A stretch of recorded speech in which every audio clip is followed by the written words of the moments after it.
एक गांव में एक बहुत बड़ा आश्रम था। वहां पर एक प्रसिद्ध महात्मा रहते थे। वहां पर उनका एक शिष्य बहुत बोलता था। वह हर समय इधर उधर की बातें करता था। जब वह दान लेने जाता तो हर घर से एक नई कहानी लेकर आता और आश्रम के दूसरे शिष्यों को सुनाता था।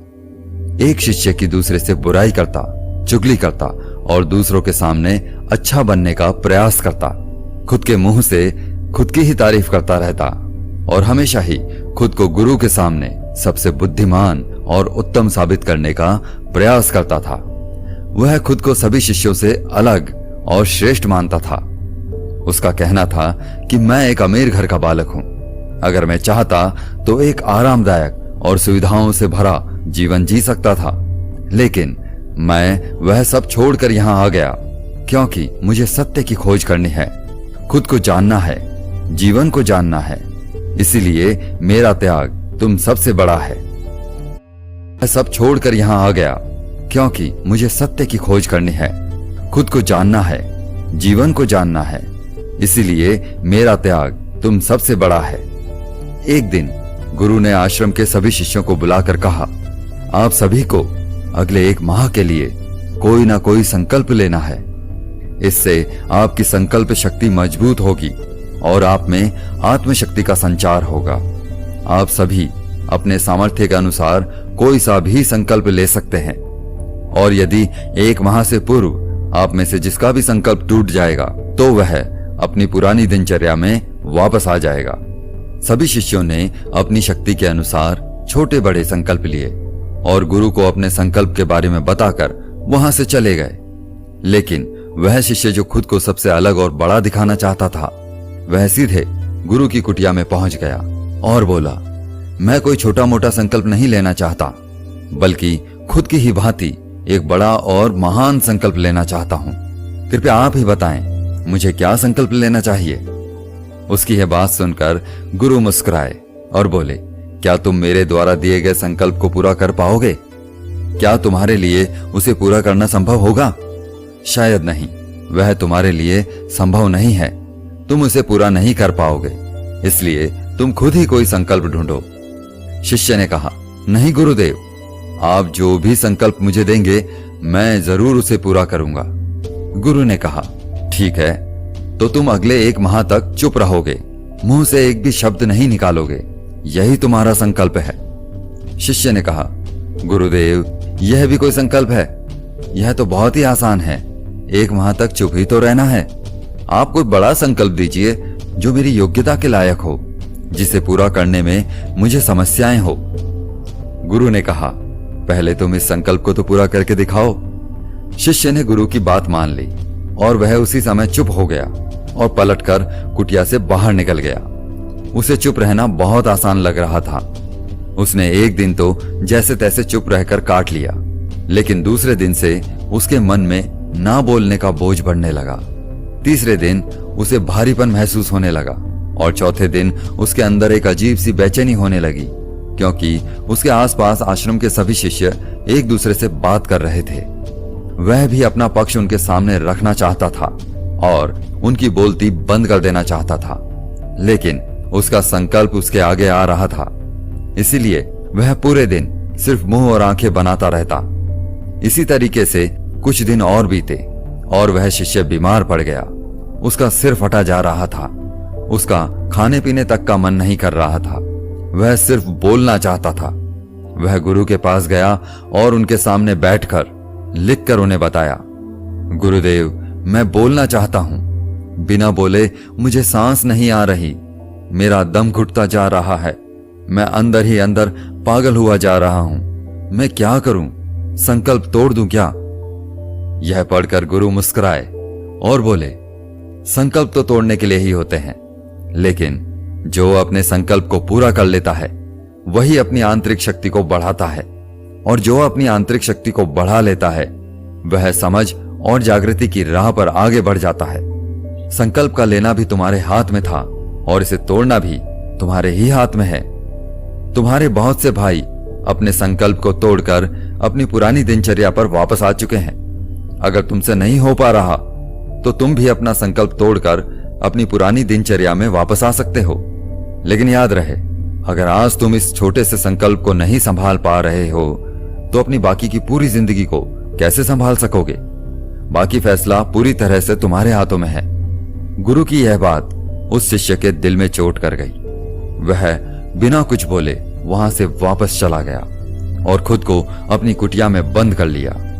वह केवल अपने जरूरी कामों के लिए ही कुटिया से बाहर निकलता, बाकी सारे समय कुटिया के अंदर ही बैठा रहता। 15 दिन बीत चुके थे और आश्रम के सभी शिष्यों का संकल्प अब तक टूट चुका था, लेकिन उसका संकल्प अभी भी जारी था। संकल्प लेने के बाद से अब तक उसने एक शब्द नहीं बोला था।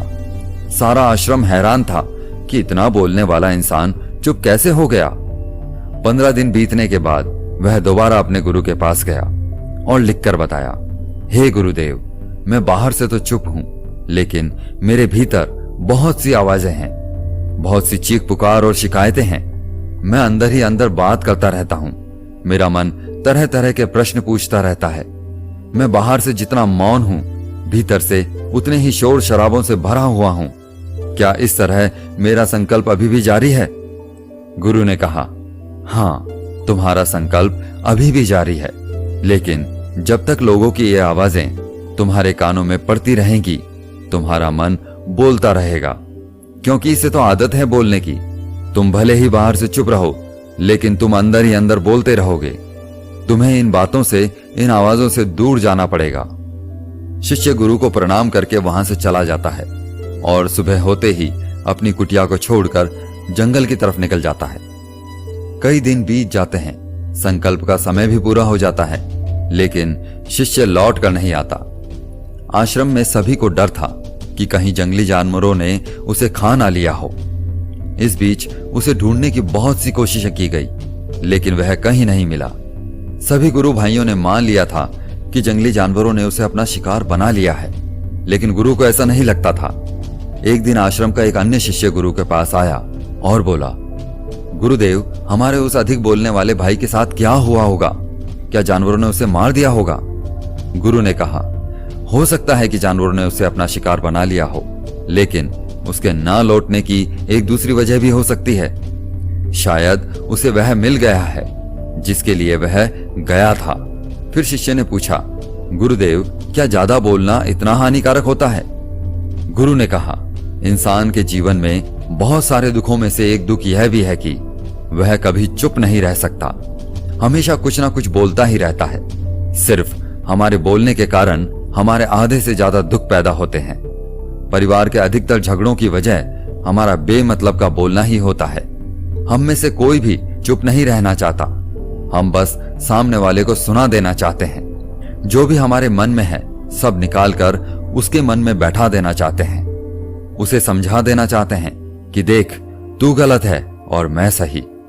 और इस तरीके से सब एक दूसरे की सड़ी गली बातों को ग्रहण कर रहे हैं। इस तरीके से सुनने और सुनाने का यह काम जिंदगी भर चलता रहता है, लेकिन इस नासमझी में हम अपना समय, अपना जीवन, अपनी समझ और सबसे महत्वपूर्ण वो कीमती पल जो जिए जा सकते हैं, जिनको अनुभव किया जा सकता है, जिनमें आनंद को प्राप्त किया जा सकता है, यह सब खो देते हैं।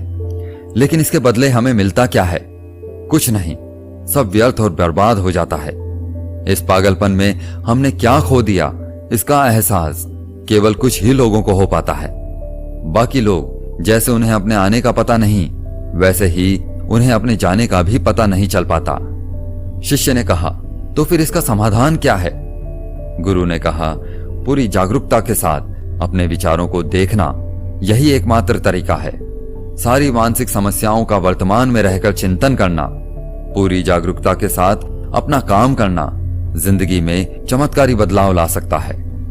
उसके बाद वह शिष्य गुरु से अपने प्रश्नों का उत्तर पाकर उनको प्रणाम करके वहां से चला गया। उस शिष्य को जो आश्रम छोड़कर गया था, उसे आश्रम छोड़कर गए हुए 3 महीने का समय बीत चुका था, लेकिन उसकी कोई खबर न थी। अब तक तो सभी गुरु भाइयों ने भी उसके वापस लौटने की उम्मीद छोड़ दी थी, लेकिन एक दिन वह आश्रम लौट आता है। उसे देखकर सभी के आश्चर्य और खुशी का ठिकाना ना रहा। लेकिन अब वो नहीं था जो यहां से गया था, वह कुछ और ही बनकर वापस आया था। उसके अंदर एक गजब का बदलाव महसूस किया जा सकता था। उसके चेहरे पर एक गजब का ठहराव और आंखों में बड़ी शांति थी। आश्रम में आते ही सभी गुरु भाइयों ने उसे चारों तरफ से घेर लिया और बातें करने लगे। वह भी अपने गुरु भाइयों से बातें करने लगा। उसे बात करने वाले सभी ने यह महसूस किया कि अब वह पहले जैसा उतावला और बातूनी नहीं रह गया था। उसके मुंह से एक एक शब्द बहुत ही सुलझे हुए और मधुरता से निकल रहे थे। थोड़ी देर तक गुरु भाइयों से बात करने के बाद वह सीधा गुरु की तरफ चला गया। उसने गुरु के चरण छुए और कहा, गुरुदेव, क्या मैं अब भी मौन हूं? क्या अब भी मेरा संकल्प जारी है? गुरु ने कुछ देर तक शिष्य की आंखों में बड़े ध्यान से देखा और कहा, हां, तुम अब भी मौन हो। तुम्हारे मुख से एक भी शब्द नहीं निकल रहा और तुम्हारा संकल्प अभी भी जारी है। शिष्य ने कहा, गुरुदेव, जब मैं आश्रम से गया तो मैं मुंह से तो चुप था, लेकिन मेरे अंदर बहुत सी आवाजें थी। मन में बहुत से प्रश्न थे और वह बंद ही नहीं हो रहे थे। मैं जंगल में चला गया इस उम्मीद से कि वहां मुझे शांति मिलेगी और मेरे मन की बकबक कम हो जाएगी, लेकिन मैं जितना एकांत में जाता गया मेरे अंदर की आवाज उतनी ही तेज होती गई। मेरे भीतर की पुरानी से पुरानी आवाज मुझे सुनाई देने लगी। तब जाकर मैंने महसूस किया कि मैं कितना गलत कर रहा था।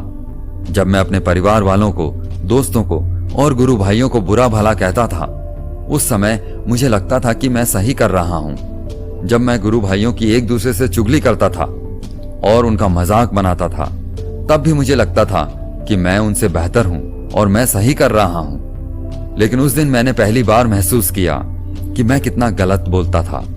काफी दिनों तक यह आवाजें, यह शिकायतें मेरे अंदर चलती रही, लेकिन धीरे धीरे करके एक दिन यह सारी आवाजें मेरे अंदर से समाप्त हो गईं और अब मैं भीतर से भी मौन हो गया।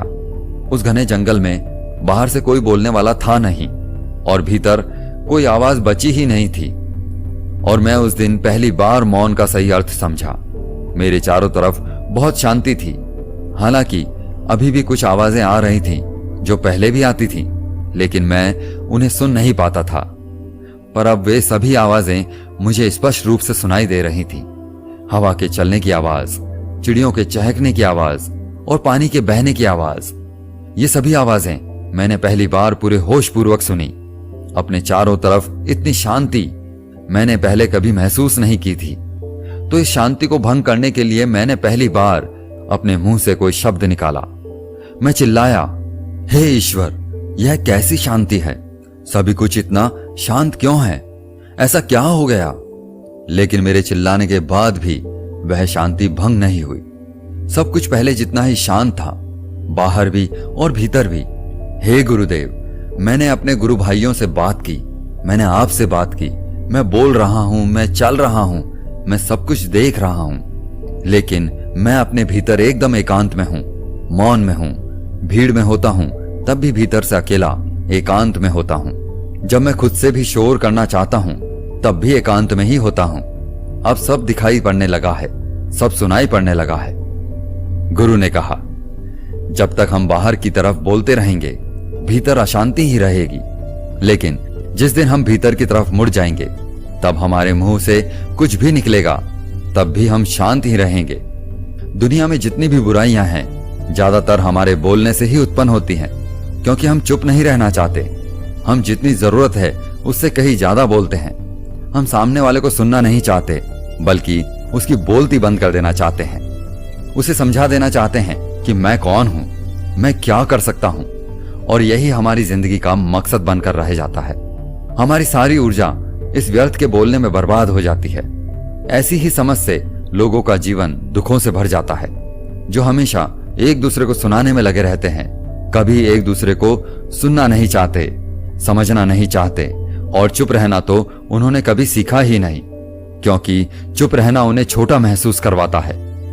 दुनिया की सभी लड़ाइयों का कारण हमारा बोलना ही है, इसलिए हमें सिर्फ उतना ही बोलना चाहिए जितना जरूरी हो, क्योंकि व्यर्थ का बोलना ऊर्जा को नष्ट करना है, और यह बोलना ही हमें कभी अपने भीतर की ओर लौटने नहीं देता, क्योंकि यह हमें बाहर की ओर खींच कर रखता है।